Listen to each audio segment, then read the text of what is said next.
ಶುದ್ಧ ಜಲ ಸ್ವಚ್ಛ ನೆಲ ಆರೋಗ್ಯವಾಗಿರಲಿ ಜೀವ ಸಂಕುಲ. ಶುದ್ಧ ಜಲ ಸ್ವಚ್ಛ ನೆಲ ಆರೋಗ್ಯವಾಗಿರಲಿ ಜೀವ ಸಂಕುಲ ಬಾನುಲಿ ಸರಣಿ ಕಾರ್ಯಕ್ರಮ. ಇದು ಗ್ರಾಮೀಣ ಕುಡಿಯುವ ನೀರು ಮತ್ತು ನೈರ್ಮಲ್ಯ ಇಲಾಖೆಯ ಪ್ರಾಯೋಜಕತ್ವದಲ್ಲಿ ಸರಣಿ ಕಾರ್ಯಕ್ರಮ.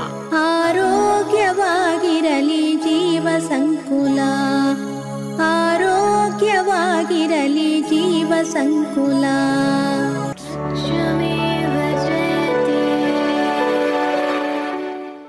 ಸರಣಿಯ 81ನೆಯ ಸಂಚಿಕೆ. ಮನೆಮಟ್ಟದಲ್ಲೇ ತ್ಯಾಜ್ಯವನ್ನು ಸಾವಯವ ಗೊಬ್ಬರವಾಗಿ ಪರಿವರ್ತಿಸಿ ತರಕಾರಿ ಕೃಷಿ ಮಾಡುವ ಬಗೆ ಹೇಗೆ, ಈ ಬಗ್ಗೆ ಮಾಹಿತಿ ಮಾಡಿಕೊಡುವವರು ಬ್ರಹ್ಮಾವರ ಕೃಷಿ ವಿಜ್ಞಾನ ಕೇಂದ್ರದ ತೋಟಗಾರಿಕಾ ವಿಭಾಗದ ವಿಜ್ಞಾನಿ ಡಾಕ್ಟರ್ ಚೈತನ್ಯ. ನಮಸ್ಕಾರ, ನನ್ನ ಹೆಸರು ಚೈತನ್ಯ ಅಂತ. ನಾನು ಕೃಷಿ ವಿಜ್ಞಾನ ಕೇಂದ್ರ ಬ್ರಹ್ಮಾವರದಲ್ಲಿ ತೋಟಗಾರಿಕಾ ವಿಜ್ಞಾನಿಯಾಗಿ ಕೆಲಸ ಮಾಡ್ತಾ ಇದ್ದೇನೆ. ನಿಮಗೆಲ್ಲರಿಗೂ ಗೊತ್ತಿರೋ ಹಾಗೆ ಮಾನವನಿಗೆ ಪೌಷ್ಟಿಕತೆ ಭಾಳ ಮುಖ್ಯವಾದಂಥದ್ದು. ಪೌಷ್ಟಿಕಾಂಶ ಕಡಿಮೆ ಆದಾಗ ರೋಗಗಳು ಬರುವುದು ಸಹಜ. ಇದನ್ನು ನಾವು ಎಲ್ಲ ಹಂತದಲ್ಲೂ ನೋಡ್ತೇವೆ. ಒಂದು ಸಣ್ಣ ಮಗು ಇರ್ಬೋದು ಅಥವಾ ವೃದ್ಧರಾಗಿರ್ಬೋದು, ಎಲ್ಲ ಹಂತದಲ್ಲೂ ಈ ಪೋಷಕಾಂಶ ಅನ್ನೋಂಥದ್ದು ಭಾಳ ಮುಖ್ಯವಾಗಿ ಮಾನವನಿಗೆ ಬೇಕಾಗ್ತದೆ. ಆ ನಿಟ್ಟಿನಲ್ಲಿ ಈಗ ಇನ್ನೊಂದು ಏನು ವರ್ಡ್ ಕೇಳಿರ್ಬೋದು ನೀವೆಲ್ಲ, ಈ ನ್ಯೂನ ಪೋಷಣೆ ಅಂತ ಹೇಳ್ತೀವಿ, ಅಥವಾ ಇಂಗ್ಲೀಷ್ನಲ್ಲಿ ಹೇಳೋದಾದರೆ ಝೀರೋ ನ್ಯೂಟ್ರಿಷನ್ ಅಂತ ಹೇಳ್ತೀವಿ. ಈ ಝೀರೋ ನ್ಯೂಟ್ರಿಷನ್ ಅಂದರೆ ಒಂದು ಆಹಾರ ಸಿಗದೇ ಇರೋವಂಥದ್ದು ಅಥವಾ ಅವರಿಗೆ ಫುಡ್ಡು ಅವೈಲಬಿಲಿಟಿ ಇರುವಂಥದ್ದು ಮಾತ್ರ ಆಗೋದಿಲ್ಲ. ಇತ್ತೀಚಿನ ದಿನಗಳಲ್ಲಿ ಅವರಿಗೆ ಆ ನ್ಯೂಟ್ರಿಷನ್ ಬಗ್ಗೆ ಸಾಕಷ್ಟು ಮಾಹಿತಿ ಇಲ್ಲದೆ ಇರುವಂಥದ್ದು. ಅಂದರೆ ಯಾವ ಆಹಾರವನ್ನು ತಗೊಳ್ಬೇಕು, ಸರಳವಾದಂಥ ಆಹಾರ ಕ್ರಮಗಳನ್ನ ಹೇಗೆ ಪಾಲಿಸಬೇಕು, ಅದ್ರ ಬಗ್ಗೆ ಏನು ಒಂದು ಜ್ಞಾನ ಇಲ್ಲದಿದ್ದಾಗ ಅದು ಸಹ ಝೀರೋ ನ್ಯೂಟ್ರಿಷನ್ ಅಥವಾ ಈ ನ್ಯೂನ ಪೋಷಣೆಗೆ ಒಂದು ಆಧಾರವನ್ನು ಕೊಟ್ಟಂತೆ ಆಗ್ತದೆ. ಆ ನಿಟ್ಟಿನಲ್ಲಿ ನಾವು ನ್ಯೂಟ್ರಿಷನ್ ಬಗ್ಗೆ ಸಾಕಷ್ಟು ತಿಳ್ಕೊಳ್ಳೋದು ಭಾಳ ಮುಖ್ಯವಾಗ್ತದೆ. ನಾನು ಯಾಕೆ ಹೇಳ್ತಾ ಇದ್ದೀನಿ ಅಂದರೆ, ಇವತ್ತಿನ ದಿನಗಳಲ್ಲಿ ನಿಮ್ಗೆ ಗೊತ್ತಿರ್ಬೋದು, ಕೋವಿಡ್ ಅಂತ ಒಂದು ಸಾಂಕ್ರಾಮಿಕ ರೋಗ ಈಗ ಎಲ್ಲ ಕಡೆ ಹರಡ್ತಾ ಇದೆ. ಅದರಲ್ಲಿ ಒಂದು ಮುಖ್ಯವಾದಂಥ ವಾಕ್ಯವನ್ನು ಹೇಳ್ತಾರೆ. ಏನಂತ ಅಂದರೆ, ನೀವು ನೋಡಿರ್ಬೋದು, ಈ ಒಂದು ಕೋವಿಡ್ ಸಾಂಕ್ರಾಮಿಕ ರೋಗ ಹರಡುವಂಥ ಸಮಯದಲ್ಲಿ ಈ ರೋಗವನ್ನು ತಡೆಗಟ್ಟುವ ನಿಟ್ಟಿನಲ್ಲಿ ನಮ್ಮ ಒಂದು ಆಹಾರ ಭದ್ರತೆ ಅಥವಾ ಆಹಾರವನ್ನು ಪೋಷಕಾಂಶಗಳನ್ನ ಹೆಚ್ಚಾಗಿ ಒಳ್ಳೆಯ ರೀತಿಯಲ್ಲಿ ತಗೊಂಡಾಗ ಈ ರೋಗ ಬರದೇ ಇರುವಂಥದ್ದನ್ನು ನಾವು ಕಂಡುಕೊಂಡಿದ್ದೀವಿ. ಆ ನಿಟ್ಟಿನಲ್ಲಿ ಪೋಷಕಾಂಶ ಭಾಳ ಮುಖ್ಯ ಆಗ್ತದೆ. ಒಂದು ಮಾನವನಿಗೆ ನಾವು ಯಾವ್ಯಾವ ಪೋಷಕಾಂಶ ಬೇಕಾಗುತ್ತೆ ಅಂತ ನೋಡಿದಾಗ 4 ನಾವು ಭಾಳ ಮುಖ್ಯವಾದದ್ದು ಅಂತ ಹೇಳ್ತೀವಿ. ಒಂದು ಶರ್ಕರ ಪಿಷ್ಟ, ಇಂಗ್ಲೀಷ್ನಲ್ಲಿ ಹೇಳೋದಾದರೆ ಕಾರ್ಬೋಹೈಡ್ರೇಟ್ಸ್ ಅಂತೀವಿ. ಹಾಗೆ ಜೀವಸತ್ವಗಳು, ವೈಟಮಿನ್ಸ್ ಅಂತ ಹೇಳ್ತೀವಿ. ಸಾಕಷ್ಟು ವೈಟಮಿನ್ಸ್ಗಳಿದ್ದಾವೆ. ವೈಟಮಿನ್ ಎ, ಬಿ, ಹಾಗೆ 12 ತನಕ ಹೋಗ್ತದೆ. ಆ ವೈಟಮಿನ್ಗಳು ಭಾಳ ಮುಖ್ಯವಾಗಿ ಮಾನವನ ಒಂದು ಆರೋಗ್ಯವಾದಂಥ ಜೀವನ ನಡೆಸಲಿಕ್ಕೆ ಬೇಕಾಗ್ತದೆ. ಹಾಗೆ ಪ್ರೋಟೀನ್ಗಳು, ಇದನ್ನು ಕನ್ನಡದಲ್ಲಿ ಹೇಳೋದಾದರೆ ಸಸಾರಜನಕ ಅಂತ ಹೇಳ್ತೀವಿ. ಭಾಳ ಮುಖ್ಯವಾಗಿ ನಮ್ಮ ಒಂದು ಪ್ರತಿಯೊಂದು ಭಾಗದ ಬೆಳವಣಿಗೆಗೆ ಅತಿ ಮುಖ್ಯವಾಗಿ ಬೇಕಾಗುವಂಥದ್ದು. ಹಾಗೆ ಖನಿಜಾಂಶಗಳು, ಮಿನರಲ್ಸ್ ಅಂತ ಏನು ಇಂಗ್ಲೀಷ್ನಲ್ಲಿ ಹೇಳ್ತೀವಿ, ಭಾಳ ಮುಖ್ಯವಾಗಿ ಕಬ್ಬಿಣಾಂಶ ಇರ್ಬೋದು, ಹಾಗೆ ಕ್ಯಾಲ್ಶಿಯಂ ಇರ್ಬೋದು.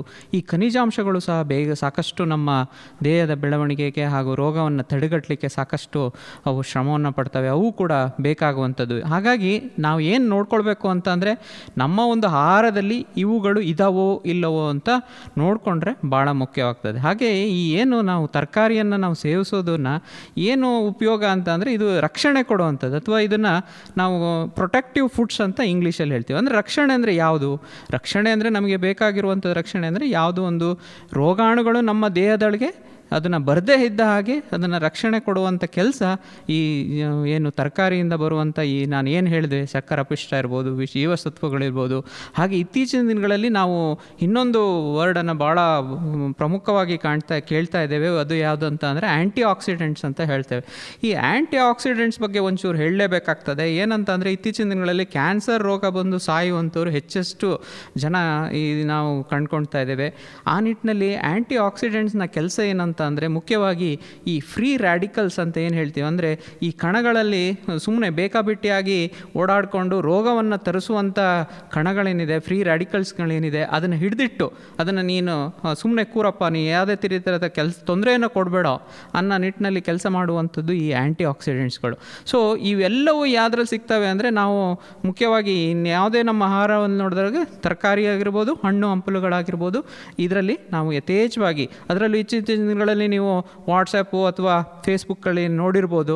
ಈ ಎಲ್ಲೇ ಆದ್ರೂ ನಿಮಗೆ ಒಳ್ಳೆ ಉತ್ತಮವಾದಂಥ ಪೋಷಕಾಂಶಭರಿತವಾದಂಥ ಆಹಾರಗಳು ಯಾವುದು ಅಂತ ಕೇಳ್ತಾರೆ. ಅದರಲ್ಲಿ ನೀವು ನೋಡಿರ್ಬೋದು ಅವಕಾಡೋ ಅಂತ ಹೇಳ್ತಾರೆ, ಆ್ಯಂಟಿ ಆಕ್ಸಿಡೆಂಟ್ಸ್ ರಿಚ್ ಫ್ರೂಟ್ಸ್.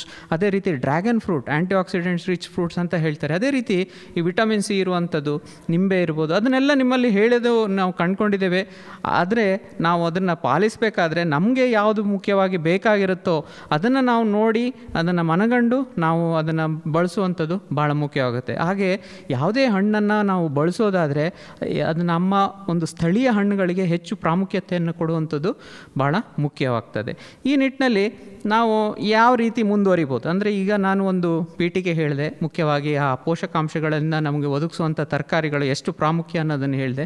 ಅದನ್ನು ನಾವೇ ಹೇಗೆ ಮಾಡ್ಕೊಳ್ಬೋದು ಅಥವಾ ಅದರಿಂದ ಮಾಡ್ಕೊಳೋದ್ರಿಂದ ಏನು ಅನುಕೂಲ ಆಗ್ತದೆ ಅಂತ ನೋಡೋದಾದರೆ, ಈಗ ಸಣ್ಣದೊಂದು ಕೈತೋಟ, ಮನೆಯ ಸುತ್ತಮುತ್ತ ಇರುವಂಥ ಜಾಗದಲ್ಲಿ ಒಂದು ಕೈತೋಟವನ್ನು ನಿರ್ಮಿಸುವಂಥದ್ದು. ಇದರಿಂದ ಏನು ಅನುಕೂಲ? ಸಾಧಾರಣವಾಗಿ ಇವತ್ತಿನ ದಿನಗಳಲ್ಲಿ ಸಾಕಷ್ಟು ಜನರಿಗೆ ಏನು ಅಂದರೆ ಹೊರಗಡೆ ಹೋಗುವಂಥ ಸಮಸ್ಯೆ ಜಾಸ್ತಿ ಇರೋದರಿಂದ ಮನೆಯಲ್ಲೇ ಕೂತು ಕೆಲವೊಂದು ಕೆಲಸವನ್ನು ವ್ಯಾಯಾಮ ರೀತಿಯಲ್ಲಿ ಈ ಕೈತೋಟವನ್ನು ಮಾಡೋದ್ರಿಂದ ಶಾರೀರಿಕವಾಗಿ ಒಂದು ವ್ಯಾಯಾಮ ಸಿಕ್ತಂಗೆ ಆಗ್ತದೆ. ಹಾಗೆ ಕೈತೋಟದಿಂದ ಪ್ರತಿನಿತ್ಯ ನಿಮಗೆ ತಾಜಾ ಹಣ್ಣುಗಳು ಸಿಗ್ತವೆ. ನಾವು ಯಾವತ್ತೇ ಆದರೂ ಮಾರುಕಟ್ಟೆಯಲ್ಲಿ ನೋಡಿದಾಗ ಅದು ಯಾವತ್ತೋ ತಂದಿಟ್ಟ ತರಕಾರಿಯನ್ನು ನಾವು ತಿನ್ನೋದಕ್ಕಿಂತ ನಮ್ಮಲ್ಲೇ ಬೆಳೆದಂಥ ತರಕಾರಿ, ತಾಜಾ ತರಕಾರಿಯನ್ನು ತಿಂದಾಗ ಅದರಿಂದ ಸಿಗುವಂಥ ಪೋಷಕಾಂಶ ಆಗಿರ್ಬೋದು, ಅದಕ್ಕಿಂತ ರುಚಿ ಇರ್ಬೋದು, ಭಿನ್ನವಾಗಿರ್ತದೆ. ಹಾಗೆ ಈಗ ಮನೆಯಲ್ಲಿರುವಂಥ ಮಕ್ಕಳಿಗೆ ನಾವು ಈ ಒಂದು ಹಣ್ಣು ತರಕಾರಿಗಳನ್ನು ಬೆಳೆಸುವಂಥ ಕ್ರಮಗಳನ್ನ ಅವರಿಗೆ ತೋರಿಸಿದ್ರೆ ಅದೊಂದು ಪ್ರವೃತ್ತಿಯಾಗಿ ಅವರು ಮುಂದಿನ ದಿನಗಳಲ್ಲಿ ಮಾಡ್ಕೊಳ್ಳಿಕ್ಕೂ ಸಹ ಅನುಕೂಲ ಆಗ್ತದೆ. ಯಾಕಂದರೆ ಎಷ್ಟೋ ಜನಗಳಿಗೆ ಯಾವ ತರಕಾರಿ ಯಾವ ಗಿಡದಲ್ಲಿ ಬಿಡುವುದು ಅನ್ನೋದನ್ನೇ ಇವತ್ತಿನ ಸಣ್ಣ ಮಕ್ಕಳಿಗೆ ಗೊತ್ತಿರಲ್ಲ. ಅದನ್ನು ನಾವು ಅವರಿಗೆ ಮನಗಾಣ್ಬೋದು. ಹಾಗೆ ಇತ್ತೀಚಿನ ದಿನಗಳಲ್ಲಿ ಈ ತ್ಯಾಜ್ಯ ವಿಲೇವಾರಿ ಅನ್ನೋದು ಭಾಳ ಮುಖ್ಯ ಅಥವಾ ಸಮಸ್ಯೆ ಆಗಿ ಪರಿಣಮಿಸಿದೆ. ಅದು ಎಲ್ಲಿ ನಾವು ಪೇಟೆ ಜಾಗದಲ್ಲಿರ್ಬೋದು ಅಥವಾ ನಗರ ಪ್ರದೇಶಗಳಲ್ಲಿ ಹೆಚ್ಚಾಗಿ ಈ ಸಮಸ್ಯೆಯನ್ನು ಕಾಣ್ತಾ ಇದ್ದೇವೆ. ತ್ಯಾಜ್ಯ ವಿಲೇವಾರಿ ಮಾಡಿರುವಂಥದ್ದು, ಅದರಿಂದ ಆಗ್ತಿರುವಂಥ ಸಮಸ್ಯೆಗಳೇನು ಅಂತ ನಾವು ಮನಗಂಡಿದ್ದೇವೆ. ಹಾಗೆ ಈ ನಮ್ಮ ಬಳಸುವಂಥ ತ್ಯಾಜ್ಯಗಳನ್ನು ಏನು ಅನುಪಯುಕ್ತ ವಸ್ತು ಅಂತ ನಾವು ಅದನ್ನು ಉಪಯುಕ್ತವಾಗಿ ಪರಿವರ್ತಿಸಲಿಕ್ಕೆ ಸಾಕಷ್ಟು ಅವಕಾಶ ನಮ್ಮ ಮನೆ ಸುತ್ತಮುತ್ತ ಇರುವಂಥ ಸಣ್ಣ ಜಾಗದಲ್ಲಿ ಅದನ್ನು ಕಾಂಪೋಸ್ಟ್ ಗೊಬ್ಬರವಾಗಿ ಪರಿವರ್ತನೆ ಮಾಡುವಂಥ ಕ್ರಮಗಳನ್ನ ನಾವು ಮಾಡ್ಕೊಳ್ಬೋದು. ಮತ್ತು ಅದರಿಂದ ಬಂದಂಥ ಕಾಂಪೋಸ್ಟ್ ಗೊಬ್ಬರವನ್ನು ನಮ್ಮ ಒಂದು ತರಕಾರಿಯ ತೋಟಕ್ಕೆ ಅಥವಾ ಪೌಷ್ಟಿಕ ಕೈತೋಟಕ್ಕೆ ಬಳಸಿ ಅದರಿಂದ ನಮ್ಮ ಒಂದು ತರಕಾರಿಯ ಉತ್ಪತ್ತಿಯನ್ನು ಹೆಚ್ಚಿಸಲಿಕ್ಕೂ ಸಹ ಆಗ್ತದೆ.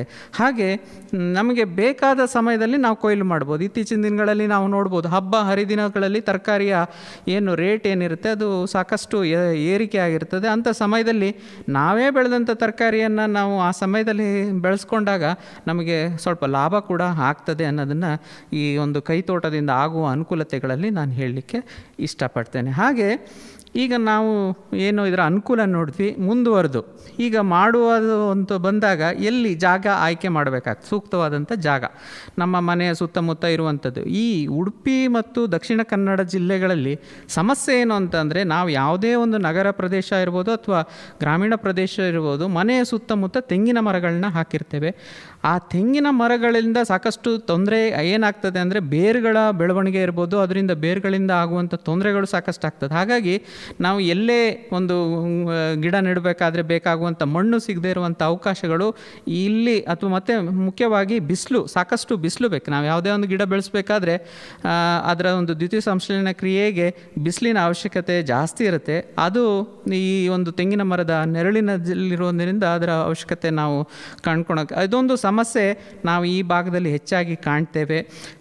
ಜಾಗದ ಆಯ್ಕೆ ಒಂದಾದರೆ ಮತ್ತೊಂದು, ಇನ್ನು ನಮ್ಮ ಮನೆಯಲ್ಲಿ ಎಷ್ಟು ಜನ ಇದ್ದಾರೆ. ಯಾಕಂದರೆ ಸಾಧಾರಣವಾಗಿ ಅತಿ ದೊಡ್ಡವಾದಂಥ ಕೈತೋಟ ಮಾಡಿಕೊಂಡಾಗ ಶ್ರಮ ಕೂಡ ಅಷ್ಟೇ ವಹಿಸಬೇಕಾಗ್ತದೆ. ನಮ್ಮ ಮನೆಯಲ್ಲಿ ಎಷ್ಟು ಸಾಧಾರಣವಾಗಿ 5ರಿಂದ 6 ಜನ ಸದಸ್ಯರಿದ್ದರೆ ಅಂದರೆ ಒಂದು 20 ಮೀಟ್ರ್ ಉದ್ದ ಹಾಗೂ 10 ಮೀಟ್ರ್ ನಾನು ಮುಂಚೆ ಹೇಳಿದ ಹಾಗೆ ಚೆನ್ನಾಗಿ ಬಿಸಿಲು ಬಿಡುವಂಥ ಜಾಗವನ್ನು ಆಯ್ಕೆ ಮಾಡ್ಕೊಳ್ಳಿ. ಹಾಗೆ ಮಣ್ಣನ್ನು ಹದಗೊಳಿಸ್ಬೇಕಾಗ್ತದೆ. ಯಾಕಂದರೆ ನಾವು ಯಾವುದಾದ್ರೂ ಗಿಡವನ್ನು ಬೆಳೆಸಬೇಕಾದ್ರೆ ಅದರ ಬೇರಿನ ಬೆಳವಣಿಗೆ ಭಾಳ ಮುಖ್ಯವಾಗ್ತದೆ. ಬೇರು ಚೆನ್ನಾಗಿ ಬೆಳೆದಾಗ ಗಿಡ ಸಾಕಷ್ಟು ಪೌಷ್ಟಿಕ ಭರಿತವಾಗಿರುತ್ತೆ ಅಥವಾ ರೋಗ ಕಡಿಮೆ ಬರುವಂಥದ್ದು ಮತ್ತು ಚೆನ್ನಾಗಿ ವೃದ್ಧಿ ಆಗುವಂಥದ್ದನ್ನು ನಾವು ಕಾಣ್ಕೊಳ್ತೇವೆ. ಹಾಗಾಗಿ ಮಣ್ಣನ್ನು ಚೆನ್ನಾಗಿ ಒಂದು ಅಡಿಯಷ್ಟು ಹದಗೊಳಿಸ್ಬೇಕಾಗ್ತದೆ.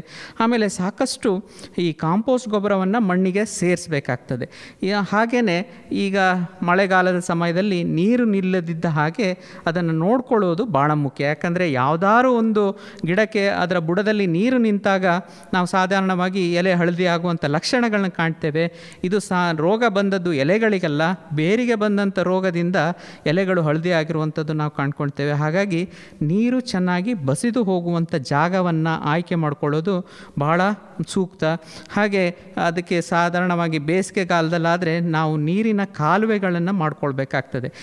ನೀರಿನ ಕಾಲುವೆಗಳಿಂದ ಇರ್ಬೋದು, ಅಥವಾ ನೀರನ್ನು ನಾವು ಸಮರ್ಪಕವಾಗಿ ಬಳಸ್ತೇವೆ ಅಂದರೆ ಅದಕ್ಕೆ ಹನಿ ನೀರಾವರಿ ಪದ್ಧತಿಯನ್ನು ಕೂಡ ಅಳವಡಿಸ್ಬೋದು. ಆವಾಗ ಎಷ್ಟು ಬೇಕೋ ಅಷ್ಟೇ ಪ್ರಮಾಣದ ನೀರನ್ನು ನಾವು ಕೊಡೋದ್ರಿಂದ ನೀರಿನ ಉಳಿತಾಯ ಕೂಡ ಆಗ್ತದೆ. ಹಾಗೆಯೇ ಕಳೆಗಳ ಒಂದು ನಿರ್ವಹಣೆ ಕೂಡ ಭಾಳ ಸೂಕ್ತವಾಗಿ ಆಗ್ತದೆ. ಯಾಕಂದರೆ ಕಳೆ ನಾವು ನೀರನ್ನು ಯಥೇಚ್ಛವಾಗಿ ಹರಡಿ ಕೊಟ್ಟಾಗ ಕಳೆಗಳ ಬೆಳವಣಿಗೆಯೂ ಸಹ ಅಷ್ಟೇ ಆಗ್ತದೆ. ಆದರೆ ಹನಿ ನೀರಾವರಿ ಪದ್ಧತಿಯಲ್ಲಿ ನಾವು ಗಿಡದ ಬುಡಕ್ಕೆ ನೀರು ಕೊಡೋದ್ರಿಂದ ಆ ಒಂದು ಕಳೆಗಳ ನಿಯಂತ್ರಣ ಕೂಡ ಸಾಕಷ್ಟು ಆಗ್ತದೆ. ಇದಾದ ನಂತರ ನಾವು ಏನು ಗಿಡವನ್ನು ಬಳಸಲಿಕ್ಕೆ ಸೂಕ್ತವಾದಂಥ ತಳಿಗಳನ್ನ, ಹಾಗೆ ಯಾವ ಸಮಯದಲ್ಲಿ ಯಾವ ತರಕಾರಿ ಬೆಳೆದ್ರೆ ಉತ್ತಮ ಅನ್ನೋದನ್ನು ನಾವು ನೋಡ್ಕೊಳ್ಬೇಕಾಗ್ತದೆ. ಈಗ ಮಳೆಗಾಲದಲ್ಲಿ ಹೆಚ್ಚಾಗಿ ನಾವು ಬೆಂಡೆ ಹಾಗೂ ಹೀರೆ ಬೆಳಿಬೋದು. ಮಳೆಗಾಲ ಕಳೆದ ನಂತರ ಚಳಿಗಾಲ ಬರುತ್ತೆ. ಚಳಿಗಾಲದಲ್ಲಿ ಯಥೇಚ್ಛವಾಗಿ ಎಲ್ಲ ತರಕಾರಿಗಳನ್ನ ಬೆಳಿಲಿಕ್ಕೆ ಈ ಒಂದು ಪ್ರಾಂತ್ಯದಲ್ಲಿ ಆಗ್ತದೆ. ಮುಖ್ಯವಾಗಿ ಅಲಸಂದೆ ಇರ್ಬೋದು, ಸೌತೆ ಇರ್ಬೋದು, ತೊಂಡೆ ಇರ್ಬೋದು, ಹಾಗಲ ಇರ್ಬೋದು, ಸೋರೆಕಾಯಿ ಇರ್ಬೋದು, ಬದನೆ, ಹಾಗೆ ಎಲ್ಲ ಈ ಹಸಿರೆಲೆ ತರಕಾರಿಗಳನ್ನ ಈ ಚಳಿಗಾಲದಲ್ಲಿ ನಾವು ಬೆಳಿಲಿಕ್ಕೆ ಆಗ್ತದೆ. ಹಾಗೆ ಬೇಸಿಗೆಯಲ್ಲಿ ನೋಡಿದ್ರೆ ಈ ಬೇಸಿಗೆಯಲ್ಲಿ ಸಾಕಷ್ಟು ಸಮಸ್ಯೆ ಏನಾಗ್ತದೆ ಅಂದರೆ ಕೀಟಗಳ ಬಾಧೆ ಹೆಚ್ಚು ಈ ಬೇಸಿಗೆಯಲ್ಲಿ ಆಗ್ತದೆ. ಆವಾಗ ರೈತರಿಗೆ ಅಥವಾ ಯಾರು ಅದನ್ನು ಬೆಳೆಸ್ತಾ ಇರ್ತಾರೋ ಅವರು ಇದರ ಒಂದು ತೊಂದರೆಯನ್ನು ಕಂಡುಕೊಳ್ಳಿಕ್ಕೆ ಆಗ್ತದೆ. ಹಾಗಾಗಿ ನಾವು ಬೇಸಿಗೆ ಸಮಯದಲ್ಲಿ, ಸುಡು ಬಿಸಿಲು ಸಮಯದಲ್ಲಿ ಆದಷ್ಟು ಸೊಪ್ಪು ತರಕಾರಿಗಳನ್ನ ಬೆಳಿಲಿಕ್ಕೆ ಆಗ್ತದೆ. ಹಾಗೆ ಬಸಳೆ ಬೆಳಿಲಿಕ್ಕೆ ಆಗ್ತದೆ. ಹಾಗೆ ಪಪ್ಪಾಯ ಅಂತ ಹಣ್ಣಿನ ಬೆಳೆಗಳನ್ನ ಬೆಳಿಲಿಕ್ಕೆ ಆಗ್ತದೆ. ಅದಲ್ಲದೆ ಈ ಸುವರ್ಣಗಡ್ಡೆ ಇರ್ಬೋದು, ಅದನ್ನು ನಾವು ಮಳೆಗಾಲದ ಕೊನೆಯ ಅಥವಾ ಬೇಸಿಗೆಯ ಕೊನೆಯ ಇರುವಾಗ, ಅಂದರೆ ಮಳೆಗಾಲ ಶುರುವಾಗುತ್ತಿದೆ ಅನ್ನೋ ಹಂತದಲ್ಲಿ ನಾವು ಈ ಸುವರ್ಣಗಡ್ಡೆ ತರಕಾರಿಯನ್ನು ಬೆಳಿಲಿಕ್ಕೆ ಆಗ್ತದೆ. ತದಾದ ನಂತರ ಈಗ ನಾವು ಯಾವ ಸಮಯದಲ್ಲಿ ಅಂತ ನೋಡಿದ್ವಿ. ಹಾಗೆಯೇ ಮುಖ್ಯವಾಗಿ ನಾವು ತರಕಾರಿಯನ್ನು ಬೆಳೆಸೋದಕ್ಕಿಂತ ಮುಂಚೆನೇ ಅದರ ಒಂದು ಸಸಿ ಮಡಿಗಳನ್ನ ತಯಾರಿಸ್ಕೊಳ್ಳೋದು ಭಾಳ ಮುಖ್ಯ. ಇತ್ತೀಚಿನ ದಿನಗಳಲ್ಲಿ ನೀವು ನೋಡಿರ್ಬೋದು, ಈ ಪ್ರೋಟ್ರೇಗಳು ಅಂತ ಸಿಗ್ತದೆ ಆ ಮಾರುಕಟ್ಟೆಯಲ್ಲಿ, ಸಾಕಷ್ಟು ಅದರ ಲಭ್ಯತೆ ಇದೆ. ಪ್ರೋಟ್ರೇಯಲ್ಲಿ ನೀವು ಕಾಯಿ ನಾರಿನ ಹುಡಿಯನ್ನು ಬಳಸಿ ಬರೀ ಬೀಜವನ್ನು ಹಾಕಿ ಸಾಧಾರಣ ಒಂದು 15ರಿಂದ 20 ದಿವಸ ಅದರಲ್ಲಿ ನಾವು ಯಾವಾಗ ಬೇಕಾಗ್ತದೋ ಆವಾಗ ಮಾತ್ರ ನೀರಿನ ಅವಶ್ಯಕತೆ ಇದ್ದರೆ ಮಾತ್ರ ನೀರನ್ನು ಕೊಟ್ಟು ಅದನ್ನು 15ರಿಂದ 20 ದಿವಸದಲ್ಲಿ ನೀವು 2 ಎಲೆ ಅಥವಾ 3 ಎಲೆ ನೀವು ಬಂದಂಥ ಗಿಡಗಳನ್ನ ನೀವು ಸಸಿ ಮಡಿಗಳಲ್ಲಿ ಅಥವಾ ಪ್ರೋಟ್ರೇಗಳಲ್ಲಿ ಬೆಳೆಸ್ಕೊಳ್ಬೋದು. ಈ ರೀತಿ ಪ್ರೋಟ್ರೇಯಲ್ಲಿ ನಾವು ಗಿಡವನ್ನು ಬೆಳೆಸ್ಕೊಳ್ಳೋದ್ರಿಂದ ಏನು ಅನುಕೂಲ ಅಂತಂದರೆ, ಏನು ನೇರವಾಗಿ ನಾವು ಬೀಜ ಹಾಕಿದಾಗ ಬೀಜ ಹುಟ್ಟದೇನೆ ಇರುವಂಥ ಸಮಸ್ಯೆ ಇರ್ಬೋದು, ಅಥವಾ ಬೀಜ ಯಾವುದಾದ್ರು ಹುಳಗಳು ತಿನ್ನುವಂಥ ಸಮಸ್ಯೆ ಇರ್ಬೋದು, ಈ ಒಂದು ಪ್ರೋಟ್ರೇಯಿಂದ ನಾವು ಅದನ್ನು ಸರಿಪಡಿಸ್ಕೊಳ್ಬೋದು. ಹಾಗೆ ಒಂದೇ ಅಳತೆಯ ಗಿಡಗಳನ್ನ ಅಥವಾ ಆರೋಗ್ಯಪೂರ್ವಕವಾದ ಗಿಡಗಳನ್ನ ನಾವು ಬೆಳೆಸ್ಕೊಂಡು ಗಿಡವನ್ನು ಮಾಡಲಿಕ್ಕೆ ಅನುಕೂಲತೆ ಇದೆ. ಹಾಗಾಗಿ ಈ ಒಂದು ಪ್ರೋಟ್ರೇಯಲ್ಲಿ ಗಿಡವನ್ನು ಸಸಿ ಮಡಿ ತಯಾರಿಸಿಕೊಂಡು ನಂತರ ನಾಟಿ ಮಾಡುವಂಥ ಕ್ರಮ ಭಾಳ ಉತ್ತಮವಾದಂಥದ್ದು. ಹಾಗೆಯೇ ಮುಂದಿನ ದಿನಗಳಲ್ಲಿ ನಮಗೆ ಯಾವ್ಯಾವ ತರಕಾರಿಗಳನ್ನ ನಮ್ಮ ಒಂದು ಕೈ ತೋಟದಲ್ಲಿ ಎಲ್ಲೆಲ್ಲಿ ಬೆಳೆಸಬೇಕು ಅಂತ ನೋಡ್ಕೊಳ್ಬೇಕಾಗ್ತದೆ. ಈಗ ನಾನು ಹೇಳಿದೆ ಹಸಿರೆಲೆ ತರಕಾರಿಗಳಿಗೆ ನೀವು ಒಂದು ಏರು ಮಡಿ, ಸಾಧಾರಣ ಅರ್ಧ ಅಡಿಯಷ್ಟು ಏರು ಮಡಿಯನ್ನು ಮಾಡಿ ಅದಕ್ಕೆ ಸಾಕಷ್ಟು ಕಾಂಪೋಸ್ಟ್ ಗೊಬ್ಬರ ಮತ್ತು ಎರೆಹುಳ ಗೊಬ್ಬರ ಇರ್ಬೋದು, ಮತ್ತು ಮಣ್ಣಿನ ಅಂಶ ಭಾಳ ಕಡಿಮೆ ಪ್ರಮಾಣದಲ್ಲಿ ಇದ್ದಂಥ ಇದರಲ್ಲಿ ನೀವು ನೇರವಾಗಿ ಈ ಹಸಿರೆಲೆ ತರಕಾರಿಗಳು, ಹರಿವೆ ಇರ್ಬೋದು, ಹಾಗೆ ಕೊತ್ತಂಬರಿ ಇರ್ಬೋದು, ಹಾಗೆ ಪಾಲಕ್ ಇರ್ಬೋದು, ಮೆಂತೆ ಇರ್ಬೋದು, ಈ ತರಕಾರಿಗಳನ್ನ ನೀವು ನೇರವಾಗಿ ಅದರಲ್ಲಿ ಬಿತ್ತನೆ ಮಾಡ್ಬೋದು. ಹಾಗೆಯೇ ನಾವು ಗಡ್ಡೆ ತರಕಾರಿಗಳನ್ನ ನೋಡಿದಾಗ ಸಾಕಷ್ಟು ಗಡ್ಡೆ ತರಕಾರಿಗಳು ಸಹ ಇಲ್ಲಿ ಬೆಳಿಲಿಕ್ಕಾಗ್ತದೆ. ಮುಂಚೆ ಹೇಳಿದಾಗೆ ಸುವರ್ಣ ಗಡ್ಡೆ ಹೇಳಿದೆ. ಹಾಗೆ ಚಳಿಗಾಲದಲ್ಲಿ ಆದರೆ ಮೂಲಂಗಿ ಸಹ ಬೆಳಿಲಿಕ್ಕಾಗ್ತದೆ. ಅಂಥ ತರಕಾರಿಗಳನ್ನ ನಾವು ಏರು ಮಡಿಯಲ್ಲಿ, ಅಂದರೆ 1 ಅಡಿಯಷ್ಟು ಏರು ಮಡಿ ಮಾಡಿ ಅದರಲ್ಲಿ ಗೊಬ್ಬರ ಮಣ್ಣು ಸಾಕಷ್ಟು ಪ್ರಮಾಣದಲ್ಲಿ ಹಾಕಿ ಅದರಲ್ಲಿ ನಾವು ಈ ಸಸಿ ಮಡಿಯಲ್ಲಿ ತಯಾರಿಸಿದಂಥ ಗಿಡಗಳನ್ನ ನಾಟಿ ಮಾಡಿದಾಗ ಆ ಬೇರಿನ ಬೆಳವಣಿಗೆ ಅನುಕೂಲವಾಗುವಂತೆ ನಾವು ಏರು ಮಡಿಗಳು 1 ಅಡಿಯಷ್ಟು ಏರು ಮಡಿ ಮಾಡಿದ್ರೆ ಅನುಕೂಲ ಆಗ್ತದೆ. ಅನೇಕ ಕಡೆಗಳಲ್ಲಿ ಮನೆಯ ಸುತ್ತಮುತ್ತ ಅಂಗಳವನ್ನು ಕೂಡ ಇಂಟರ್ಲಾಕ್ ಹಾಕಿ ಅಲ್ಲಿ ಯಾವುದೇ ರೀತಿಯ ಗಿಡ ಬೆಳೆಸಲು ಆಸ್ಪದ ಇರೋದಿಲ್ಲ. ಅಂತಹ ಕಡೆಗಳಲ್ಲೂ ಕೂಡ ಗ್ರೋ ಬ್ಯಾಗ್ ಉಪಯೋಗಿಸಿ ನಾವು ತರಕಾರಿ ಕೃಷಿಯನ್ನು ಮಾಡಬಹುದು. ಅಥವಾ ತಾರಸಿ ಇದ್ದರೆ ತಾರಸಿ ಮೇಲೆಯೂ ಕೂಡ ತರಕಾರಿ ಕೃಷಿ ಮಾಡಲಿಕ್ಕೆ ಅವಕಾಶ ಇದೆ. ಈ ಬಗ್ಗೆ ಡಾಕ್ಟರ್ ಚೈತನ್ಯ ಅವರು ಮತ್ತಷ್ಟು ವಿವರಗಳನ್ನು ನೀಡ್ತಾರೆ. ಮುಖ್ಯವಾಗಿ ನಾವು ನೋಡುವಂಥದ್ದು ಏನು ಅಂತ ಅಂದರೆ, ಈ ಗ್ರೋ ಬ್ಯಾಗ್ನಲ್ಲಿ ತರಕಾರಿಗಳನ್ನ ಬೆಳೆಸಲಿಕ್ಕೆ ಸಾಕಷ್ಟು ಅನುಕೂಲತೆಗಳಿರುತ್ತೆ. ಈ ಗ್ರೋ ಬ್ಯಾಗ್ ಅಥವಾ ಚೀಲಗಳು, ಇದರಲ್ಲಿ ಏನು ಅಂತ ಅಂದರೆ ನಾವು ಮಣ್ಣು, ಗೊಬ್ಬರ ಮತ್ತು ಸ್ವಲ್ಪ ಪ್ರಮಾಣದಲ್ಲಿ ನೀವು ಎರೆಹುಳ ಗೊಬ್ಬರ ಇರ್ಬೋದು ಅಥವಾ ಬೇರೆ ಬೇರೆ ಗೊಬ್ಬರಗಳನ್ನ, ಇಲ್ಲ ಅಂತ ಅಂದರೆ ಒಂದು 3 ಪ್ರಮಾಣ ಈ ಮಣ್ಣನ್ನು ಹಾಕಿದರೆ 1 ಪ್ರಮಾಣದಷ್ಟು ಗೊಬ್ಬರ ಹಾಗೆ 1 ಪ್ರಮಾಣದಷ್ಟು ಮರಳು, ಈ ಕಾಂಬಿನೇಷನಲ್ಲಿ ನೀವು ಅದಕ್ಕೆ ತುಂಬಿ ಈ ಗ್ರೋ ಬ್ಯಾಗ್ಗಳಿಗೆ ತುಂಬಿ, ಆ ನಂತರ ಅದರಲ್ಲಿ ಈ ಸಸಿಗಿಡಗಳು ನಾವು ಯಾವ ರೀತಿಯ ಈ ಸಸಿ ಮಡಿ ಅಥವಾ ಪ್ರೋಟ್ರೆಯಲ್ಲಿ ಗಿಡವನ್ನು ಬೆಳೆಸ್ಕೊಂಡಿದ್ದೀವಿ ಅದನ್ನು ನಾವು ಅದರಲ್ಲಿ ನಾಟಿ ಮಾಡ್ಬೋದು. ಇದರಲ್ಲಿ ಏನು ಅನುಕೂಲತೆ ಅಂತ ಅಂದರೆ, ನಾವು ಯಾವುದೇ ರೀತಿಯಾದಂಥ ಬೆಳವಣಿಗೆ ಅಥವಾ ಅದರಲ್ಲಿ ಮುಖ್ಯವಾಗಿ ಈ ಮಣ್ಣಿನಲ್ಲಿ ಹಾಕಿದಾಗ ಕಳೆಗಳು ಬರುವಂಥದ್ದಿರ್ಬೋದು, ಅಥವಾ ನಮಗೆ ನೋಡ್ಕೊಳ್ಳಿಕ್ಕೆ ಸಾಕಷ್ಟು ಶ್ರಮ ಇದರಲ್ಲಿ ವಹಿಸಬೇಕಾಗಿಲ್ಲ. ನಮ್ಮ ಮನೆ ಸುತ್ತಮುತ್ತ ಜಾಗ ಇಲ್ಲ ಅಂತ ಸಮಯದಲ್ಲಿ ಈ ಟೆರೆಸ್ ಮೇಲೆ ಕೂಡ ಸಹ ಇಂಥ ಒಂದು ಗ್ರೋ ಬ್ಯಾಗ್ಗಳನ್ನ ಬಳಸ್ಕೊಂಡು ನಾವು ಗಿಡಗಳನ್ನ ಮಾಡ್ಬೋದು. ಹಾಗೆಯೇ ಈ ಬಳ್ಳಿ ತರಕಾರಿಗಳನ್ನೂ ಸಹ ಇದರಲ್ಲಿ ಬೆಳೆಸ್ಕೊಳ್ಳಿಕ್ಕಾಗ್ತದೆ. ಆ ರೀತಿ ಬಳ್ಳಿ ತರಕಾರಿಗಳನ್ನ ನಾವು ಬೆಳೆಸುವಾಗ ಅದಕ್ಕೆ ಹಬ್ಬಿಸಲಿಕ್ಕೆ ಈ ಏನು ಮೀನು ಬಲೆಗಳೇನಿದೆ ಅಥವಾ ಬಳಸಿದಂಥ ಮೀನು ಬಲೆಗಳೇನಿದೆ ಅದನ್ನು ನಾವು ಕಟ್ಬಿಟ್ಟು ಅದಕ್ಕೆ ಹರಡ್ಕೊಳ್ಳಿಕ್ಕೆ ಅಥವಾ ಅದನ್ನು ಗಿಡವನ್ನು ಬಳ್ಳಿಗಳು ಹರಡ್ಕೊಳ್ಳಿಕ್ಕೆ ಅದನ್ನು ಉಪಯೋಗಿಸ್ಬೋದು. ಹಾಗೆಯೇ ನಾವು ಬೇರೆ ಬೇರೆ ಒಂದು ನೋಡ್ತಾ ಹೋದರೆ ಮುಂದಿನ ದಿನಗಳಲ್ಲಿ ಏನೇನು ಸಮಸ್ಯೆ ಬರುತ್ತೆ ಅಂತ ನೋಡಿದ್ರೆ, ಯಾವುದಾದ್ರು ಒಂದು ಗಿಡವನ್ನು ನಾಟಿ ಮಾಡಿದಾಗ ಅದಕ್ಕೆ ಸಮಸ್ಯೆಗಳು ಅಥವಾ ರೋಗ ಬರುವಂಥದ್ದು ಅಥವಾ ಕೀಟಗಳ ಸಮಸ್ಯೆ ಬರುವಂಥದ್ದು ಸಹಜವಾಗಿ ಕಾಣ್ತೀವಿ.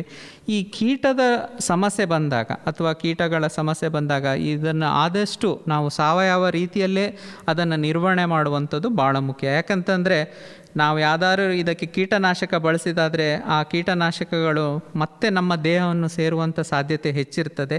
ಆ ನಿಟ್ಟಿನಲ್ಲಿ ನಾವು ಪೂರ್ಣವಾದಂಥ ತರಕಾರಿ ತಿನ್ನಬೇಕಾದ್ರೆ ಅದಕ್ಕೆ ಸಾವಯುಕ್ತವಾದಂಥ ಕೀಟನಾಶಕಗಳನ್ನ ಬಳಸ್ಬೋದು. ಅದರಲ್ಲಿ ಬೇವಿನ ಎಣ್ಣೆ ಭಾಳ ಮುಖ್ಯವಾದಂಥ ರೀತಿಯಲ್ಲಿ ಕೆಲಸ ಮಾಡ್ತದೆ. ನೀಮ್ ಆಯಿಲ್ ಅಂತ ಮಾರುಕಟ್ಟೆಯಲ್ಲಿ ಸಿಗುತ್ತೆ. ಆದರೆ ನೀಮ್ ಆಯಿಲನ್ನು ಬಳಸುವಾಗ ಅದರ ಒಂದು ಕಾನ್ಸಂಟ್ರೇಷನ್ ಭಾಳ ಮುಖ್ಯವಾಗಿ ನೋಡ್ಕೊಳ್ಬೇಕಾಗ್ತದೆ. ಹೆಚ್ಚಿನ ಒಂದು PPM ಇರುವ, ಅಂದರೆ ಸಾಧಾರಣವಾಗಿ ಮಾರುಕಟ್ಟೆಯಲ್ಲಿ 10,000 PPM ಇರುವಂಥ ಕಾನ್ಸಂಟ್ರೇಷನ್ ಇರುವಂಥ ಬೇವಿನ ಎಣ್ಣೆಯನ್ನು ಬಳಸಿದಾಗ ಸ್ವಲ್ಪ ಮಟ್ಟಿನಲ್ಲಿ ಅದರ ಒಂದು ಪರಿಣಾಮಕಾರಿಯಾಗಿ ಕೀಟಗಳನ್ನ ನಿಯಂತ್ರಿಸುವಂಥ ಕೆಲಸ ಮಾಡ್ತದೆ. ಅದನ್ನು ನಾವು 3-4 ml ಪ್ರತಿ ಲೀಟರ್ ನೀರಿಗೆ ಬೆರೆಸಿ ಆದಷ್ಟು ಕಮ್ಮಿ ಪ್ರಮಾಣದಲ್ಲಿ ಕೀಟಗಳು ಇದ್ದಾಗ ನಾವು ಸಿಂಪರಣೆ ಮಾಡುವಂಥದ್ದು ಭಾಳ ಒಳ್ಳೆಯದು. ಹಾಗೆ ಕೆಲವೊಂದು ಮೋಹಕ ಬಲೆಗಳು ಸಹ ಇದ್ದಾವೆ. ನಾವು ಅದನ್ನು ಇಂಗ್ಲೀಷ್ನಲ್ಲಿ ಟ್ರ್ಯಾಪ್ಸ್ ಅಂತ ಹೇಳ್ತೀವಿ. ಅದರಲ್ಲಿ ಫ್ರೂಟ್ ಫ್ಲೈ ಟ್ರ್ಯಾಪ್ ಅಥವಾ ಹಣ್ಣು ನೊಣದ ಮೋಹಕ ಬಲೆ ಅಂತ ಹೇಳ್ತೀವಿ. ಮುಖ್ಯವಾಗಿ ಈ ಹೀರೆ, ಸೌತೆ, ಕುಂಬಳ ಜಾತಿಯ ಏನು ಕಾಯಿಗಳಿದ್ದಾವೆ ಅದರಲ್ಲಿ ಈ ಒಂದು ಹಣ್ಣು ನೊಣಗಳ ಬಾಧೆ ಜಾಸ್ತಿ ಇರ್ತದೆ. ಅದು ಮಿಡಿಯಾಗಿರುವಾಗಲೇ ಹಣ್ಣು ನೊಣಗಳು ಅದರ ಒಂದು ಕೊಂಬಿನಿಂದ ಚುಚ್ಚಿ ಅದರೊಳಗೆ ಮೊಟ್ಟೆ ಇಟ್ಟು ತದನಂತರ ಅದು ಕಾಯಿಯಾಗಿ ನಾವು ಕೊಯ್ಯುವ ಹಂತದಲ್ಲಿ ಅದರಲ್ಲಿ ಮರಿ ಹುಳಗಳು ಕಾಣುವಂಥದ್ದು ಹೆಚ್ಚಾಗಿ ಕಾಣ್ತೇವೆ. ಸೊ ನಾವು ಇದನ್ನು ನಿಯಂತ್ರಣ ಮಾಡಬೇಕು ಅಂತ ಅಂದರೆ ಈ ಹಣ್ಣು ನೊಣದ ಮೋಹಕ ಬಲೆಗಳನ್ನ ಬಳಸಿಬಿಟ್ಟು ಆ ಹಣ್ಣು ನೊಣಗಳು ಇದರೊಳಗೆ ಆ ಮೋಹಕ ಬಲೆಯೊಳಗೇ ಸೇರುವ ಹಾಗೆ ನೋಡ್ಕೊಳ್ಳುವುದರಿಂದ ಈ ಹಣ್ಣುಗಳಿಗೆ ಅಥವಾ ತರಕಾರಿಗಳಿಗೆ ಅದರ ಒಂದು ತೊಂದರೆ ಮಾಡದಿರುವಂಥ ರೀತಿಯಲ್ಲಿ ನಾವು ನೋಡ್ಕೊಳ್ಬೋದು. ಹಾಗೆ ಬದನೆಯಲ್ಲಿ ಈ ಏನು ಕಾಂಡ ಕೊರಕ ಮತ್ತು ಕಾಯಿ ಕೊರಕದ ನಿಯಂತ್ರಣಕ್ಕೆ ಓಟಾ ಟ್ರ್ಯಾಪ್, ಅದೇ ಥರದ ಒಂದು ಮೋಹಕ ಬಲೆ, ಅದು ಓಟಾ ಟ್ರ್ಯಾಪ್ ಅಂತ ಇಂಗ್ಲೀಷ್ನಲ್ಲಿ ಕರಿತೇವೆ, ಅದನ್ನು ಸಹ ಬಳಸ್ಬೋದು. ಇನ್ನು ಬೇಸಿಗೆಯಲ್ಲಿ ನಾನು ಹೇಳಿದೆ ಅದರಲ್ಲಿ ರಸ ಹೀರುವಂಥ ಕೀಟಗಳು ಬೇಸಿಗೆಯಲ್ಲಿ ಜಾಸ್ತಿ ಆಗ್ತದೆ. ಅದರಲ್ಲಿ ಬಿಳಿ ನೊಣ ಮತ್ತು ಥ್ರಿಪ್ಸ್ ನುಸಿ ಅಂತ ನಾವು ಹೇಳ್ತೀವಿ. ಅದು ಸಾಧಾರಣವಾಗಿ ಎಲ್ಲ ಜಾತಿಯ ತರಕಾರಿಗಳಲ್ಲಿಯೂ ಇದನ್ನು ನಾವು ಕಾಣ್ಬೋದು. ಈ ಬಿಳಿ ನೊಣದ ಸಮಸ್ಯೆಯಿಂದ ಏನಾಗ್ತದೆ ಅಂದರೆ ಎಲೆಗಳು ಮುದುಡಿದ ಹಾಗೆ ಹಾಗೆ ಆಗ್ತದೆ. ಈ ಒಂದು ಬಿಳಿ ನೊಣ ರಸ ಹೀರುವಂಥ ಕೆಲಸ ಮಾಡೋದ್ರಿಂದ ಎಲೆಗಳಲ್ಲಿರೋ ಅದರ ಕ್ಷಮತೆ ಕಳ್ಕೊಂಡು ಗಿಡಗಳು ಎಲ್ಲ ಹಳದಿ ಬಣ್ಣಕ್ಕೆ ತಿರುಗುವಂಥ ಸಾಧ್ಯತೆ ಹೆಚ್ಚಿರ್ತದೆ.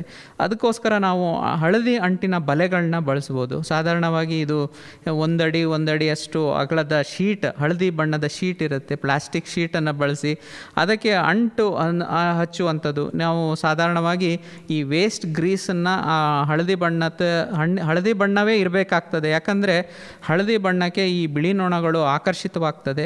ಆ ನಿಟ್ಟಿನಲ್ಲಿ ಹಳದಿ ಬಣ್ಣದ ಶೀಟ್ಗಳಿಗೆ ಈ ವೇಸ್ಟ್ ಗ್ರೀಸನ್ನು ಹಚ್ಚಿ ಅದನ್ನು ನಾವು ಗಿಡದ ಬುಡದ ಭಾಗದಲ್ಲಿ ಅಥವಾ ಗಿಡ ಯಾವ ಹಂತದಲ್ಲಿ ಇರುತ್ತೋ ಆ ಎತ್ತರದಲ್ಲಿ ಈ ಒಂದು ಹಳದಿ ಅಂಟಿನ ಬಲೆಗಳನ್ನ ಸಾಕಷ್ಟು ಇಷ್ಟೇ ಇಡಬೇಕು ಅಂತ ಏನಿಲ್ಲ, ಒಂದು 8-10 ಗಿಡ ಇದ್ದ ಜಾಗದಲ್ಲಿ ಒಂದೊಂದು ಅಂಟಿನ ಬಲೆಗಳನ್ನ ನಾವು ಇಟ್ಟುವುದಾದರೆ ಆ ಬಿಳಿ ನೊಣಗಳು ಅದಕ್ಕೆ ಆಕರ್ಷಿತವಾಗಿ ಅವು ಕೂಡ ನಿಯಂತ್ರಣ ಆಗುವಂಥ ಸಾಧ್ಯತೆ ಇರ್ತದೆ. ಹಾಗೆ ಅದೇ ರೀತಿಯಲ್ಲಿ ನೀಲಿ ಅಂಟಿನ ಬಲೆಗಳನ್ನ ಬಳಸ್ಬಿಟ್ಟು ಈ ಥ್ರಿಪ್ಸ್ ನುಸಿ ಏನಿದೆ ಅದರ ಒಂದು ಆ ಕೀಟಗಳನ್ನ ನಾವು ಕೂಡ ನಿಯಂತ್ರಣ ಮಾಡಲಿಕ್ಕೆ ಆಗ್ತದೆ. ಮುಂದುವರೆದು ಕೆಲವರು ಅನುಕೂಲ ಏನಾದ್ರು ಇದ್ದರೆ, ಅವರಿಗೆ ಅನುಕೂಲವಾಗಿ ತರಕಾರಿ ನಾವು ಒಳ್ಳೆ ರೀತಿಯಲ್ಲಿ ಮಾಡ್ತೀವಿ ಅನ್ನೋರಿದ್ದರೆ ಈ ಒಂದು ತರಕಾರಿಯನ್ನು ಬೆಳೆಸುವುದಕ್ಕೋಸ್ಕರ ಈ ನೆಟ್ ಹೌಸ್ ಅಂತ ಇಂಗ್ಲೀಷ್ನಲ್ಲಿ ಏನು ಕರಿತೀವಿ ಅಥವಾ ಪರದೆ ಮನೆಯಲ್ಲಿ ತರಕಾರಿಗಳನ್ನ ಬೆಳೆಯುವಂಥದ್ದು. ಏನಿದರ ಅನುಕೂಲ ಅಂತ ಅಂದರೆ, ನಾವು ಪರದೆ ಮನೆಯಲ್ಲಿ ತರಕಾರಿ ಬೆಳೆಯೋದ್ರಿಂದ ಹೊರಗಡೆಯಿಂದ ಬರುವಂಥ ಕೀಟಗಳನ್ನ ನಾವು ನಿಯಂತ್ರಿಸಲಿಕ್ಕಾಗ್ತದೆ. ಒಳಗಡೆ ಯಾವುದೇ ರೀತಿ ಕೀಟಗಳು ಒಳಗಡೆ ಬರೆದಿದ್ರೆ ಹಾಗೆ ನಾವು ನಿಯಂತ್ರಿಸಲಿಕ್ಕಾಗ್ತದೆ. ಆ ನಿಟ್ಟಿನಲ್ಲಿ ನಾವು ಯಾವುದೇ ರೀತಿಯಾದಂಥ ಕೀಟನಾಶಕಗಳನ್ನ ಬಳಸದೇ ಇದ್ದ ಹಾಗೆ ನಾವು ನೋಡ್ಕೊಳ್ಬೋದು. ಆದರೆ ಒಂದು ಇದರಲ್ಲಿ ನಾವು ಏನು ಮುನ್ನೆಚ್ಚರಿಕೆ ತಗೊಳ್ಬೇಕು ಅಂತ ಅಂದರೆ, ಸಾಧಾರಣವಾಗಿ ಯಾವುದೇ ಆದಂಥ ಒಂದು ಹಣ್ಣು ಕಾಯಿ ಬಿಡಬೇಕಾದ್ರೆ ಅದಕ್ಕೆ ಪರಕೀಯ ಪರಾಗಸ್ಪರ್ಶ ಭಾಳ ಮುಖ್ಯವಾಗ್ತದೆ. ಅದರಲ್ಲಿ ಈಗ ಉದಾಹರಣೆಗೆ ಬದನೆ ಇರ್ಬೋದು. ಅಂಥ ತರಕಾರಿ ಗಿಡಗಳನ್ನು ಈ ಒಂದು ನೆಟ್ ಹೌಸ್ನಲ್ಲಿ ಬೆಳೆಯೋಕ್ಕಾಗಲ್ಲ. ಸ್ವಕೀಯ ಪರಾಗಸ್ಪರ್ಶ ಇರುವಂಥ ತರಕಾರಿಗಳೇನಿದೆ, ನಾವು ಇಂಗ್ಲೀಷ್ನಲ್ಲಿ ಹೇಳೋದರೆ ಸೆಲ್ಫ್ ಪಾಲಿನೇಷನ್ ಇರುವಂಥ ತರಕಾರಿ ಗಿಡಗಳಿದ್ದರೆ ಅಂಥದ್ರಲ್ಲಿ ಸಾಧಾರಣವಾಗಿ ಈ ಸೌತೆ ಇರ್ಬೋದು ಅಥವಾ ಊರು ಜಾತಿಯ ತರಕಾರಿ ಗಿಡಗಳೇನಿದ್ದಾವೆ, ಅಲಸಂದೆ, ಅಂಥ ತರಕಾರಿಗಳನ್ನ ಈ ಒಂದು ನೆಟ್ ಹೌಸ್ನಲ್ಲಿ ಬೆಳೆಯೋಕ್ಕಾಗ್ತದೆ. ಈ ನೆಟ್ ಹೌಸ್ನಲ್ಲಿ ಬೆಳೆಯುವಾಗ ನಾನು ಮುಂಚೆ ಹೇಳಿದ ಹಾಗೆ ಈ ಕೀಟಗಳ ಬಾಧೆ ಸ್ವಲ್ಪ ಮಟ್ಟಿಗೆ ಕಡಿಮೆ ಇರುತ್ತೆ. ಆದರೆ ಸಂಪೂರ್ಣವಾಗಿ ಕೀಟಗಳ ಬಾಧೆ ಕಡಿಮೆ ಆಗೋದಿಲ್ಲ, ಯಾಕಂದರೆ ಬಿಳಿ ನೊಣಗಳು ಈ ನೆಟ್ ಹೌಸ್ನಲ್ಲೂ ಕೂಡ ಇರ್ತದೆ. ಹಾಗಾಗಿ ಅದಕ್ಕೆ ಏನು ಮುನ್ನೆಚ್ಚರಿಕೆ ಕ್ರಮಗಳನ್ನ ತಗೊಳ್ಬೇಕು ಅದನ್ನು ನಾನು ಮುಂಚಿತವಾಗಿ ಹೇಳಿದಾಗೆ ಹಳದಿ ಅಂಟಿನ ಬಲೆಗಳನ್ನ ಬಳಸುವಂಥದ್ದು, ಹಾಗೆ ಕೆಲವೊಂದು ಬೇವಿನ ಎಣ್ಣೆಯನ್ನು ಬಳಸುವಂಥದ್ದನ್ನು ನಾವು ಮಾಡಲಿಕ್ಕೆ ಆಗ್ತದೆ. ಹೀಗೆ ಮನೆಯಲ್ಲಿ ನಾವು ತರಕಾರಿ ಗಿಡಗಳನ್ನ ಬೆಳೆಸೋದ್ರಿಂದ ನಮಗೆ ಬೇಕಾಗುವಂಥ ತರಕಾರಿಯನ್ನು ನಾವು ಪಡ್ಕೊಳ್ಳಿಕ್ಕಾಗ್ತದೆ. ಹಾಗೆ ಬಹಳ ಮುಖ್ಯವಾಗಿ ಈ ತ್ಯಾಜ್ಯ ವಿಲೇವಾರಿಯ ಸಂದರ್ಭ ಬಂದಾಗ ಆ ತ್ಯಾಜ್ಯ ವಿಲೇವಾರಿಯಿಂದ ಬಂದಂಥ ಗೊಬ್ಬರವೇನಿದೆ ಅಥವಾ ಕಾಂಪೋಸ್ಟ್ ಗೊಬ್ಬರವೇನಿದೆ, ನೀವು ತ್ಯಾಜ್ಯ ವಿಲೇವಾರಿ ಮಾಡಲಿಕ್ಕೆ ಎಲ್ಲೆಲ್ಲೋ ಶ್ರಮ ಪಡ್ತೀರಾ, ಅದನ್ನು ನಾವು ಮನೆಯ ಮಟ್ಟದಲ್ಲೇ ಈಗ ಪೈಪ್ ಕಾಂಪೋಸ್ಟ್ ಅಂತ ಏನಿದೆ ಅಥವಾ ಪೈಪನ್ನು ಬಳಸಿಬಿಟ್ಟು ಅದರಲ್ಲಿ ಕಾಂಪೋಸ್ಟನ್ನು ತಯಾರಿಸುವಂಥದ್ದು. ಮನೆಯಲ್ಲೇ ಬಳಸಿದಂಥ ತ್ಯಾಜ್ಯ ಏನಿದೆ ಅದನ್ನು ಕಾಂಪೋಸ್ಟನ್ನು ಮಾಡುವುದಕ್ಕೋಸ್ಕರ ಪೈಪನ್ನು ಬಳಸಿ ಆನಂತರ ಅದನ್ನು ಕಳಿಸ್ಲಿಕ್ಕೆ ಅಥವಾ ಅದನ್ನು ಚೆನ್ನಾಗಿ ಅದನ್ನು ಗೊಬ್ಬರವನ್ನಾಗಿ ಪರಿವರ್ತಿಸಲಿಕ್ಕೆ ಈಗ ಸಾಕಷ್ಟು ಜೀವಾಣುಗಳು ನಮಗೆ ಮಾರುಕಟ್ಟೆಯಲ್ಲಿ ಸಿಗ್ತಾ ಇದೆ. ಈಗ ವೇಸ್ಟ್ ಡಿಕಂಪೋಸರ್ ಗೊತ್ತಿರ್ಬೋದು, ಅದನ್ನು ನಾವು ಬಳಸಿಬಿಟ್ಟು ಅದನ್ನು ನೀರಿಗೆ ಹಾಕಿ ಅಥವಾ ಅದನ್ನು ಸರಿಯಾದ ಪ್ರಮಾಣದಲ್ಲಿ ಚೆನ್ನಾಗಿ ಅದನ್ನು ಇದರಲ್ಲಿ ನೀರು ಮತ್ತು ಅದಕ್ಕೆ ಜೀವಾಮೃತ ಹೇಗೆ ಮಾಡ್ತಿರೋ ಅದೇ ಕ್ರಮದಲ್ಲಿ ಅದನ್ನು ನಾವು ಬಳಸಿಬಿಟ್ಟು ಅದನ್ನು ನಾವು ಈ ಕೊಳೆಯುವಂಥ ವಸ್ತುವಿನ ಮೇಲೆ ಹಾಕಿದಾಗ ನಮಗೆ ಕಾಂಪೋಸ್ಟು ತಯಾರಿಕೆ ಆಗ್ತದೆ. ಹಾಗೆ ಮುಂದಿನ ದಿನಗಳಲ್ಲಿ ನೀವೇನಾದ್ರು ಪೌಷ್ಟಿಕ ಕೈತೋಟ ನೀವು ಮಾಡ್ತೀರಾ, ನಿಮ್ಮ ಒಂದು ಮನೆಯ ಸುತ್ತಮುತ್ತ ಮಾಡುವ ಇಚ್ಛೆ ನಿಮಗಿದ್ದರೆ ನೀವು ನೇರವಾಗಿ ನಮ್ಮನ್ನು ಸಂಪರ್ಕ ಮಾಡ್ಬೋದು. ನಾವು ಕೃಷಿ ವಿಜ್ಞಾನ ಕೇಂದ್ರದಲ್ಲಿ ಇದರ ಬಗ್ಗೆ ಸಾಕಷ್ಟು ಇದನ್ನು ಮಾಹಿತಿಯನ್ನು ಕೊಟ್ಟು ಇದರ ಒಂದು ಅನುಕೂಲ ಅಂತ ಪಡೆದುಕೊಂಡಂಥ ಸಾಕಷ್ಟು ಜನ ನಾಗರಿಕರು ಇದ್ದಾರೆ. ಧನ್ಯವಾದಗಳು. ಮನೆ ಮಟ್ಟದಲ್ಲೇ ತ್ಯಾಜ್ಯವನ್ನು ಸಾವಯವ ಗೊಬ್ಬರವಾಗಿ ಪರಿವರ್ತಿಸಿ ತರಕಾರಿ ಕೃಷಿ ಮಾಡುವ ಬಗೆ ಹೇಗೆ, ಈ ಬಗ್ಗೆ ಇದುವರೆಗೆ ಮಾಹಿತಿ ಮಾಡಿಕೊಟ್ಟವರು ಬ್ರಹ್ಮಾವರ ಕೃಷಿ ವಿಜ್ಞಾನ ಕೇಂದ್ರದ ತೋಟಗಾರಿಕಾ ವಿಭಾಗದ ವಿಜ್ಞಾನಿ ಡಾಕ್ಟರ್ ಚೈತನ್ಯ. ಶುದ್ಧ ಜಲ, ಸ್ವಚ್ಛ ನೆಲ, ಆರೋಗ್ಯವಾಗಿರಲಿ ಜೀವ ಸಂಕುಲ. ಶುದ್ಧ ಜಲ, ಸ್ವಚ್ಛ ನೆಲ, ಆರೋಗ್ಯವಾಗಿರಲಿ ಜೀವ ಸಂಕುಲ ಬಾನುಲಿ ಸರಣಿ ಕಾರ್ಯಕ್ರಮ ಇದು ಗ್ರಾಮೀಣ ಕುಡಿಯುವ ನೀರು ಮತ್ತು ನೈರ್ಮಲ್ಯ ಇಲಾಖೆಯ ಪ್ರಾಯೋಜಕತ್ವದಲ್ಲಿ ಸರಣಿ ಕಾರ್ಯಕ್ರಮ. ಆರೋಗ್ಯವಾಗಿರಲಿ ಜೀವ ಸಂಕುಲ, ಆರೋಗ್ಯವಾಗಿರಲಿ ಜೀವ ಸಂಕುಲ.